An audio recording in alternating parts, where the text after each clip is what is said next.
गंगा के घाट पर जब देवाधिदेव महादेव पहुंचते हैं, मेरे ओगरदानी जब पहुंचते हैं, बेटियां जल फेंकती हैं महादेव पर, महादेव जल फेंकते हैं बेटियों पर, जल से अटखेलियां होती है।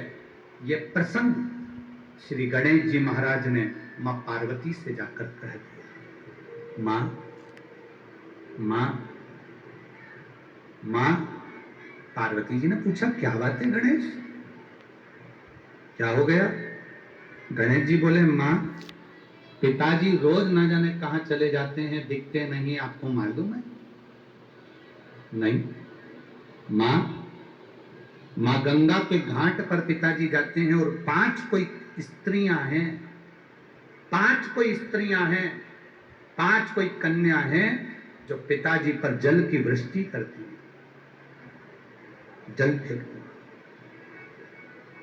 बहुत सुंदर प्रसंग है शिव महापुराण का। तेज शिव महापुराण की कथा कहती है, ध्यान रखना, किसी के कहने पर एकदम भड़क मत जाना, किसी के बोलने पर पहले विचार करना कि क्या सही क्या गलत है। कहना, सुनना, समझना जरूरी। पार्वती जी को क्रोध आ गया, माता पार्वती को क्रोध आया और माता पार्वती जी ने कहा, महादेव और किसी स्त्रियों के साथ। क्रोध में आ गई मां पार्वती, केश खोलकर मां भयंकर रूप धारण कर गंगा के जल पर पहुंच गई। जो गंगा के घाट पर पहुंची तो शंकर भगवान 5 कन्याओं के साथ जल की क्रीड़ा कर रहे थे। शिव जी जल फेंक रहे, 5 बेटियां जल फेंक रही। जानकर मां पार्वती उसी समय त्रिशूल लेकर 5 कन्याओं को मारने के लिए जो गंगा के जल में उतरने वाली थी, इतनी देर में देवाधिदेव महादेव ने रोक दिया। शंकर भगवान ने कहा, पार्वती ये तुम क्या कर रही हो? पार्वती तुम ये कर क्या रही हो? पार्वती जी कहती हैं, मैं इन 5 स्त्रियों को मार दूंगी, इन 5 कन्याओं को मार दूंगी। कौन है ये? शंकर भगवान कहते हैं, पार्वती तुम इनको समझ नहीं पाओगी, ये मेरी पुत्रियां हैं। जब तुमने मेरे वस्त्र ले लिए थे, वस्त्र पहनकर जब मैं आ रहा था तब मैंने गंगा का स्नान करा था। मेरे शरीर के तेज से, गंगा के जल से 5 लड़कियों ने जन्म लिया था, जिसका नाम बोलो जम के, जया, विषहरा, शामली बारी, दौतली और देव। ये 5 बेटियां मेरे तेज पुंज से प्रकट हुई है, ये मेरी बेटी हैं। गंगा मैया ने इनको प्रकट किया है, गंगा जी ने इनको प्रकट। पार्वती जी हाथ जोड़कर क्षमा मांग रहे हैं। बाबा ओगरदानी से, बाबा त्रिकालदर्शी कैलाशी से माता पार्वती जी ने क्षमा मांगी, गलती क्षमा। शिव कहते हैं, सुनो पार्वती, मेरी ये 5 बेटियां जल के वेग में सर्प के स्वरूप में रही, इनको निंद्रा की देवी के रूप में पूछा जाए।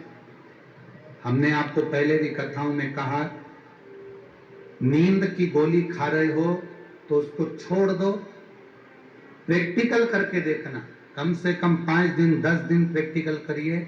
नींद की गोली को छोड़ो, पलंग पर सोने से पहले मोबाइल बंद करो और मोबाइल बंद कर कर जब आप सोने का समय हो, नींद की गोली ना खाकर हाथ में जब थोड़ा सा जल लीजिए, जया, विषहरा, शामली बारी, दौतली और देव, 5 कन्याओं का नाम लेकर पानी का आचमन कर कर, मोबाइल बंद कर कर आराम से सो जाओ।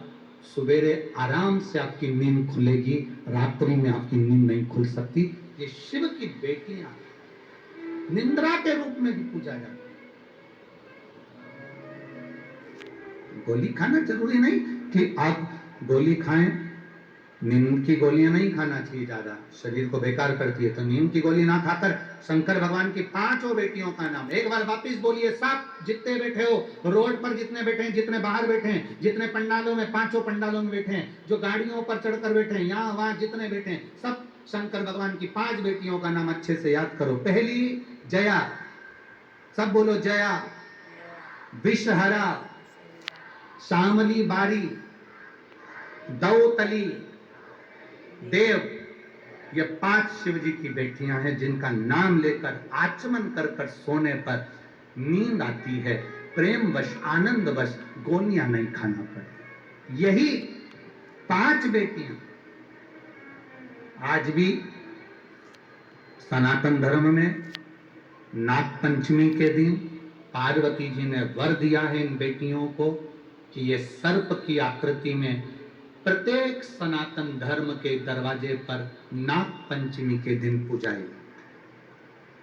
इधर राजगढ़ साइड में हमको नहीं मालूम, पर हमारे उधर सीहोर साइड में तो सीहोर जिले के अंतर्गत हमने देखा है दरवाजे पर ऐसा कोयले से दूध में घिसकर और रुई से उसको 5 सर्प बनाए जाते हैं। किसी के यहाँ 3 इधर बनाते हैं, 2 उधर बनाते हैं, किसी के यहाँ 5 पूरे बनाते हैं। बच्चे पूछेंगे आपसे कि ये सर्प कौन है, तो आपको बताना पड़ेगा ये शंकर भगवान की 5 बेटियां, ये शिव जी की 5 पुत्रियां। और फिर निवेदन बहुत ध्यान से सुनिएगा। मान लो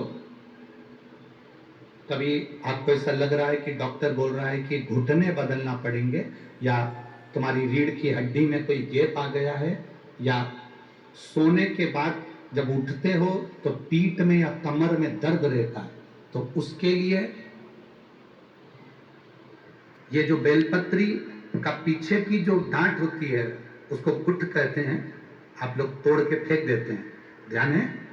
बेलपत्री के पीछे एक मोटा सा भाग होता है जिसको आप तोड़ के फेंक देते हैं। वो जो दूठ होता है बेलपत्री का पीछे वाला, उसको शंकर भगवान के अशोक सुंदरी वाली, अशोक सुंदरी की जगह मालूम है ना सबको, सबके स्मरण में है। ये शिवलिंग जलाधारी, और ये जो जलधारी है, इस जलधारी में गणेश कार्तिकेय का स्थान, बीच में अशोक सुंदरी का स्थान। शिव जी के ऊपर जो बूंद बूंद पानी गिर रहा है वो शंकर भगवान की 5 बेटियां जया, विषहरा, श्यामली बारी, दौतली, देव, जो बूंद बूंद पानी गिरा रही है। तो जो दूत है वो अशोक सुंदरी वाली जो जगह है वहां पर समर्पित कर कर, जो लगातार 5 दिन तक उस दूध को चढ़ाकर चबा चबा कर जया, विषहरा, श्यामली बारी, दौतली, देव के नाम से खाता है, उसकी रीढ़ की हड्डी में गैप हो, चाहे घुटने बदलने का डॉक्टर बोले हो, उसमें आराम मिलना प्रारंभ हो जाता है, फिर ऑपरेशन की जरूरत नहीं पड़ती। ध्यान दो, एक बेलपत्री में वो फल होता है, एक बेलपत्री में वो आनंद होता है जो हमारे जीवन को सुख का है।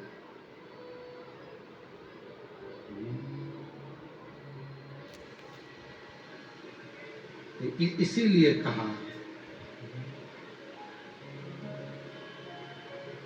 अपनी किस्मत का ताला